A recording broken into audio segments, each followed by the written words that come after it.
Super cup জিতে Croatian midfielder রিয়ালের জার্সিতে করলেন রেকর্ড। দর্শক, বিস্তারিত জানতে ভিডিওর পুরোটা দেখুন।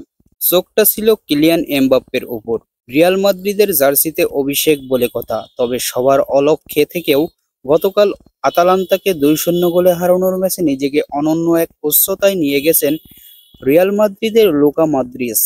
রিয়ালের হয়ে গতকাল সর্বোচ্চ 27টি শিরোপা জেতার রেকর্ড গড়েছেন রিয়ালের ক্রোয়াট মিডফিল্ডার। ছাড়িয়ে গেছেন 26টি শিরোপা জেতা নাসো ও দানি কারভাহালকে। করিম বেনজেমা ও মার্সেলো রিয়ালের হয়ে 25টি শিরোপা জিতেছেন। 2012 সালে টটেনহাম থেকে রিয়ালের নাম লেখানো মদ্রিচ রিয়ালের হয়ে জিতেছেন 6টি চ্যাম্পিয়ন্স লিগ, 5টি উয়েফা সুপার কাপ, 5টি ফিফা ক্লাব বিশ্বকাপ, 4টি লা লিগা, 2টি কোপা দেল রে ও স্প্যানিশ সুপার কাপ।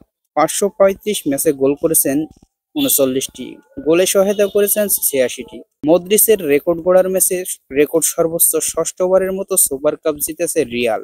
5বার করে সুপার কাপ জিতেছিল বার্সেলোনা ও এসি মিলান। রিয়ালের হয়ে গোল করেছেন এমবাপ্পে ও ফেদে ভালভের্দে।